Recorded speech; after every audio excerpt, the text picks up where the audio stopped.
मैं इस ऐतिहासिक अवसर पर सभी लीडर्स को मैं बहुत बहुत शुभकामनाएं देता हूं और सबका बहुत बहुत धन्यवाद करता हूं। Thank you, sir.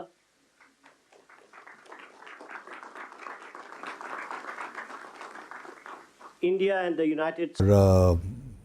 वज़ीर-ए-आज़म मोदी की बल्ले बल्ले हो रही है और मुलाकातें भी हो रही हैं, बल्कि गुज़श्ता रोज़ उनकी अमरीकी सदर बाइडन से ये मुलाकात हुई, आज बरतानिया के वज़ीर-ए-आज़म ऋषि सुनक से मुलाकात हुई।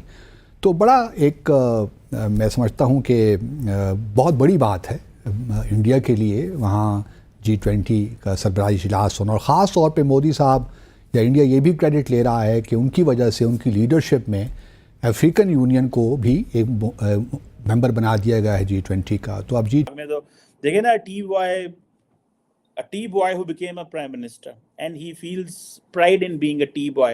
आज वो दुनिया की दो बड़े ममालिक के दरमियान ऐसे खड़ा होकर उनके हाथ आपस में मिला रहा है, ठीक है। सो ये चीज़ें बड़ी इंपॉर्टेंट हैं, they have a significance in personal relation. और ऑब्वियसली इंडिया ने बहुत तैयारी की है, न्यू दिल्ली को एक नया शहरी बना दिया है, जो स्लम्स थे उनको भी छुपा दिया, यहाँ तक कि जो आवारा कुत्ते थे उनको भी पकड़ पकड़ कर जितनी बेदर्दी के साथ वो आ रही हैं वीडियो क्लिप्स, तो बहुत दुख हुआ एक लिहाज से। लेकिन बहरहाल भारत के लिए बहुत बड़ा ओकेजन है G20 की मेज़बानी करना। पहले मुझे ये बताइए, क्योंकि आपका चीन का भी एक तजुर्बा है, के लिए बेचैन रहता था, अब इंडिया वहाँ जाने के लिए बेचैन है। और इसमें जो है ये कॉरिडोर के ऊपर साइन हुए, अमेरिका भी खुश है और इसके ऊपर जो है वो इंडिया भी खुश है कि ये बेल्ट एंड रोड इनिशिएटिव का मुतबादिल आ गया है। मुतबादिल है। क्या ये वाकई बेल्ट एंड रोड इंडिया का वैसे तो कोई मसला नहीं है, लेकिन शी जिनपिंग बहुत परेशान हैं क्योंकि उनके अपने अंदरूने मुल्क जो पॉलिटिकल और इकोनॉमिक सिचुएशन है वो शायद थोड़ी ख़राब हो रही है, डोमेस्टिक इश्यूज के। लेकिन मेरा इंडिया, लेकिन इंडिया इसलिए नहीं प्ले कर सकता कि चाइना उसमें एक पार्टी, और रशिया से ग्रेजुअली चाइना जो है वो, इंडिया ने एक, मेरा ख्याल है कि एक बड़ी उनको कामयाबी डिप्लोमेटिकली हुई है कि उन्होंने रशिया को कंडेम किए बगैर ये जो कम्युनिके है इसको मंजूर करवाया है। ये बड़ी अच्छी बात है, क्योंकि एक प्रेशर तो यकीनन होगा ना कि रशिया को कंडेम करें, आप रशिया की मजम्मत करें, वो मजम्मत के जय हिंद दोस्तों, वेलकम टू नव इंडिया न्यूज़। दोस्तों आज के वीडियो में एक बहुत ही इम्पोर्टेंट बात जो आज आप सबको गौर करनी चाहिए वो है भारत की G20 की कामयाबी के बाद पाकिस्तान मीडिया के पास अब बोलने को कुछ नहीं बचा है। दरअसल दोस्तों पाकिस्तान को ये लग रहा था कि चीन की गैर मौजूदगी और रशिया के नहीं आने के बाद किसी एक सर्वसम्मति राय से कोई प्रस्ताव पारित नहीं होगा, लेकिन G20 के पहले ही दिन भारत ने घोषणा पत्र जारी करके पाकिस्तान को चौंका दिया है। साथ ही दोस्तों जो सबसे महत्वपूर्ण घोषणा हुई है वो है India middle east Europe economic corridor. इस घोषणा के होने के बाद से चीन के BRI प्रोजेक्ट को बड़ा झटका लगा है और अब पाकिस्तान मीडिया को महसूस हो चुका है कि भारत की महाशक्ति बनने की ओर कदम बढ़ चुके हैं और आने वाले समय में भारत चीन को पछाड़कर एशिया का सबसे बड़ा शक्तिशाली मुल्क बनने जा रहा है। और अधिक जानकारी के लिए देखते हैं वीडियो।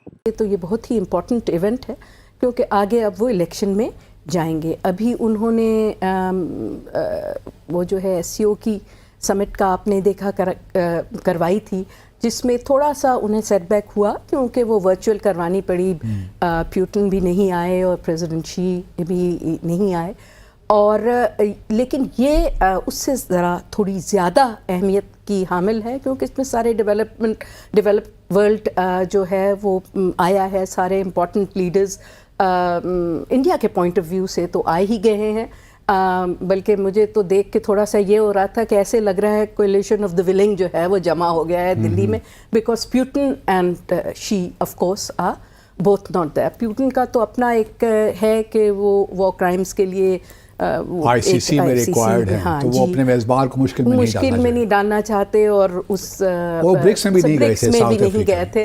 लेकिन उसके अलावा कुछ हलकों का ये ख्याल भी है कि शायद अब फाइनली हम امریکہ اور چین کی تو ڈی کپلنگ کی بات کرتے ہیں کہ کیا واقعی ان کے اختلافات خاص طور پہ یوکرین وار کے بعد جو انڈیا کا وہ رہا ہے کیا ان میں بھی دوریاں آنی شروع ہو گئی ہیں؟ Is this also a message from Putin? جہاں تک شی جن پنگ صاحب کا سوال ہے تو مجھے 2-3 باتیں اس جو سمٹ ہے اس کی امپورٹنٹ لگی. ایک تو آپ دیکھیے کہ جو تھیم انہوں نے رکھا ہے اس دفعہ وہ رکھا ہے ون ارتھ ون فیملی ون فیوچر. اب مجھے وہ لگتا ہے کہ اٹس کہنا نہیں چاہیے لیکن کافی بھونڈی کاپی کرنے کی انہوں نے کوشش کی ہے چین کی نہیں not one belt one road but you know common destiny for mankind development کا جو کانسیپٹ ہے وہی بیسکلی یہ دے رہے ہیں. دوسرا یہ ہے کہ ایک طرح سے اس میں مودی صاحب نے تھوڑا سا اگین کمپٹیشن چائنا کے ساتھ شو کرنے کی کوشش کی ہے کیونکہ اب وہ اپنے آپ کو کہہ رہا ہے کہ India is the voice of global south. حالانکہ دیکھیں ٹریڈیشنلی لیکن انہوں نے پروو تو کر دیا نا افریقن یونین کو لا کر. تو انہوں نے نہیں کیا لیکن باہر انہوں نے اسپیئر ہیڈ تو کی نا وہ کیمپین. کافی جہاں کریڈٹ وہاں دینا تو چاہیے نا. چلیں کریڈٹ دے دیں. آپ بھی بڑا ظلم کرتے ہیں بھائی آپ لوگ. آپ خیر انڈیا کو بہتر جانتے ہیں لیکن میرے خیال سے دیکھیے اس کی 2-3 وجوہات ہیں جو انڈیا نے کیا ہے. انڈیا نے اکیلا نہیں کیا, اس کو بہت زیادہ ویسٹ کا اور یونائٹڈ اسٹیٹس کا پریشر تھا اس لیے کہ there is a bee line for Africa now. جب سے چین نے وہاں پہ انگریس کی ہے اور جب سے اور 57 کنٹریز کے ووٹس ہیں اور چین کا کافی زیادہ اثر و رسوخ وہاں پہ ہو چکا ہے تو اب اسی لیے آپ نے دیکھا کہ جو امریکی لیڈرز ہیں وہ بھی بی لائن بنایا انہوں نے, ان کی وائس پریزیڈنٹ بھی گئیں, کون گیا اور اب ان کو بہت زیادہ وہ فنڈ بھی کر رہے ہیں پیسوں کی بات کر رہے ہیں نا کہ فریقین بیٹھے آپس میں. ہاں یہ چائنا والا اسٹیٹمنٹ ہی ایشو ہو گیا ہے G20 میں, ٹھیک ہے کہ جی سب کو امن شانتی سکون سے مذاکرات کرنے چاہیے, نیوکلیئر ویپنز کا استعمال نہیں ہونا چاہیے, یہ نہیں ہونا چاہیے, یہ سارا تو یہ تو چائنا کی ایک بڑی. اور رشیا تو اور کیا چاہیے کہ G20 بیٹھے ہیں, رشیا ہے ہی نہیں اور رشیا کو کنڈیم کسی نے نہیں کیا. اچھا ایک تو یہ بات ہو گئی. دوسری جو بات ہے اس میں وہ امپورٹنٹ 2-3 باتیں امپورٹنٹ. ایک تو یہ ہے کہ کل جو ملاقات ہوئی پریزیڈنٹ بائیڈن آئے اور پریزیڈنٹ بائیڈن جو ہیں وہ سیدھا پھر اس کے بعد تھوڑی دیر انہوں نے انتظار کیا, تقریباً 1 گھنٹہ پھر ان کا شائعہ تھا پرائم منسٹر مودی کے ساتھ. اچھا ان کے ڈفرینٹ ٹی وی چینلز کو بھی میں دیکھ رہا تھا, پھر اس کے بعد پرنٹ کو بھی کور کرتا, لیکن ٹی وی چینلز پہ زیادہ آپ کو تبصرہ اور لوگ کیا بات کر رہے ہیں تو مانیٹر جتنا کر سکتا تھا میں نے کیا ان کے میڈیا کو, اور ویسٹرن میڈیا کو بھی کرتا رہا کہ وہ کس طرح سے دکھا رہے ہیں G20 کو, G20 سمٹ کو. تو اوور آل جو ہے وہ باہر کا میڈیا بھی اس G20 سمٹ کو اس نے پازیٹیو کور کیا تمام دنیا میں تقریباً, اور اس میں جو ہے وہ استقبال بھی ٹھیک ہوا. میں نے کہا گوف اپ کوئی نہیں ہوا, ہوتی ہے نا تھوڑی سی کوئی غلطی, کوئی جملہ پھسل گیا آگے پیچھے دائیں, وہ بہت طریقے سے اچھی کوریوگرافی جسے کہتے ہیں کوریوگرافٹ اچھا پراپر. اچھا اس میں لیکن جو پہلی جو میٹنگ ہوئی وہ ہوئی پریزیڈنٹ بائیڈن کی اور پرائم منسٹر مودی کی, اور وہ 1 گھنٹہ جاری رہی. وہ بڑی امپورٹنٹ میٹنگ تھی ظاہر ہے دونوں کی. ابھی کچھ دن پہلے ہی تو اسٹیٹ وزٹ کیا ہے پرائم منسٹر مودی نے, انڈین پرائم منسٹر. اس کے بعد جوائنٹ اسٹیٹمنٹ آئی.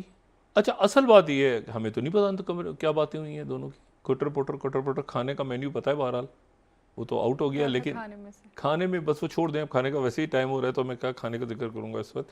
اگر آپ نے نو انڈیا نیوز کو سبسکرائب نہیں کیا ہے تو ترنت نیچے دیے سبسکرائب بٹن پر کلک کریں, ویڈیو کو لائک کریں, کمنٹ کریں اور مضبوط بھارت کی دھمک کو محسوس کریں.